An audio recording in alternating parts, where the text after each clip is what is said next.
In this falling markets, what one should do, whether to avoid or to look out for opportunities? ये सबसे बड़ा question है हम सभी के दिमाग में कि जिस हिसाब से बाजार गिर रहे हैं, क्या करना है? अपॉर्चुनिटी ढूंढनी है कि नहीं ढूंढनी है कि एकदम कुछ नहीं करना है? तो अभी बाजार ने सितंबर के महीने में ऑल टाइम हाई देखा गया और ऑल टाइम हाई करीबन 26,250 के करीब रहा। वहां से अक्टूबर के महीने में घमासान सेलिंग देखी हमने और जो सेलिंग के कारण overall market has come down today 24,200। ये करीबन 8% का फॉल देखा गया निफ्टी पे। अब ये फॉल हुआ क्यों है ये समझने की कोशिश करते हैं। सबसे बड़ी चीज एफआईआई ने दमदार सेलिंग की है अक्टूबर के महीने में। एफआईआई की सेलिंग की बात करूं तो करीबन 1 लाख करोड़ की सेलिंग की गई है एफआईआई द्वारा इन अ सिंगल मंथ अक्टूबर। क्या ऐसी सेलिंग पहले हुई है? जी बिल्कुल हुई है। अगर मैं जाऊं 2008 में तो 2008 में भी करीबन 10 बिलियन डॉलर 12 बिलियन डॉलर के आसपास की सेलिंग हुई थी, 10 से 12 बिलियन डॉलर के आसपास। अभी रिसेंट की मैं बात करूं तो कोविड के टाइम से भी करीबन 10 बिलियन डॉलर की सेलिंग हुई है। जब जब ऐसी बड़ी बड़ी सेलिंग हुई है ना, मार्केट ने 30 से 35%, 30 to 35% का करेक्शन दिखाया है। इस बार बच गए। क्यों? इस this time we have just corrected 8% because of domestic institutional investors. उन्होंने भी उतने ही कंट्रीब्यूशन से खरीदा है बाजार में।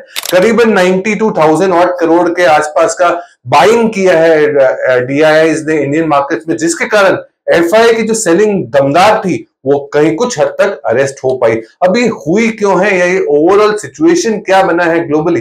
5 मुद्दों के बारे में बात करूंगा। सबसे पहली चीज कि कहीं ना कहीं ऐसा समझा जा रहा है मार्केट में कि एफआईआई की जो सेलिंग है because of they want to divert the fund to EM other emerging markets और may be China for that matter and the flows are coming out of India.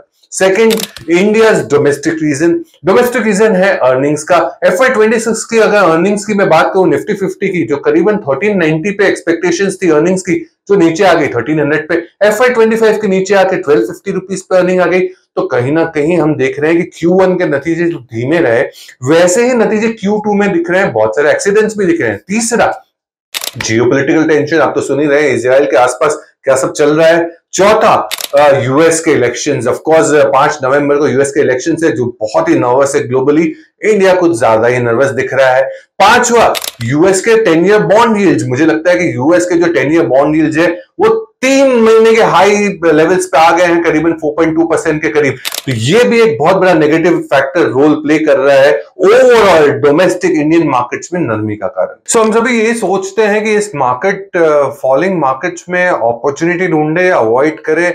इतने सारे मुद्दे हैं, इतने सारे ट्रिगर्स है जो मार्केट को इन्फ्लुएंस कर रही है, जिसके कारण नेगेटिविटी दिख रहा है या कैपिचुलेशन दिख रहा है मार्केट में।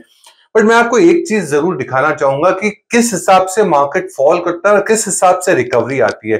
एक उदाहरण के साथ बताऊंगा। जब रशिया यूक्रेन का वॉर छिड़ा 2022 में, तब market definitely world markets nervous था, क्योंकि जियोपॉलिटिकल टेंशंस वर्ल्ड मार्केट को नर्वस करती है। साथ ही साथ इंडियन मार्केट्स भी नर्वस थे। 15% का डिप दिखा गया करीबन फरवरी 2022 से जून 2022 के बीच में। 17,800 का निफ्टी फेल डाउन टू 15,200, जहां पे 15% का करेक्शन देखा गया। क्या आपको पता है रिकवरी आने वाले 3 महीनों में करीबन 20% की देखी गई। चलिए ये तो छोड़िए, 2020 की बात करते हैं। 2020 में जब कोविड आया, कोविड के समय में फरवरी मार्च के आसपास जब लॉकडाउन लगे, उसके पहले ही मार्केट ने बहुत हद तक करेक्शन या डिस्काउंट कर चुके थे।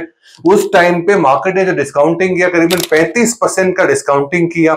Market went down by 35%, but what do you know that in next 6 months market went all time high.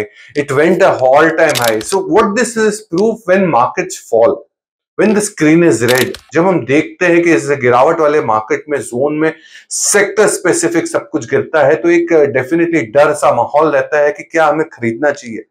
But बार बार लगातार हिस्ट्री यही कहती है कि whenever there is a correction in the market and this steep corrections beyond 10% or around 10%, that is an opportunity.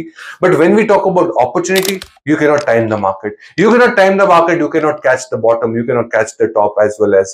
So overall, अभी जो गिरावट का zone है, यहाँ पे आपको सही सेक्टर चुनना है, उस सेक्टर्स के टेलविंड्स देखने हैं, उसके बाद स्टॉक को चुनना है और स्टॉक में देखना है कि क्या इनके ट्रिगर्स है। और वो अगर आपको समझ में आते हैं तो ये मार्केट कंडीशंस एकदम कंड्यूसिव है अपॉर्चुनिटी के रूप में देखने के लिए। इसलिए तो मैं कहता हूं this falling market is an opportunity. It cannot be avoided because a good correction we have seen. In fact, in 8% of correction in the Nifty, stocks have fallen, mid caps and small caps have fallen beyond 20%. That is an opportunity for a 2 to 3 year perspective. That is an opportunity to create a great wealth creation opportunity for every one of us. So this falling market is a great opportunity.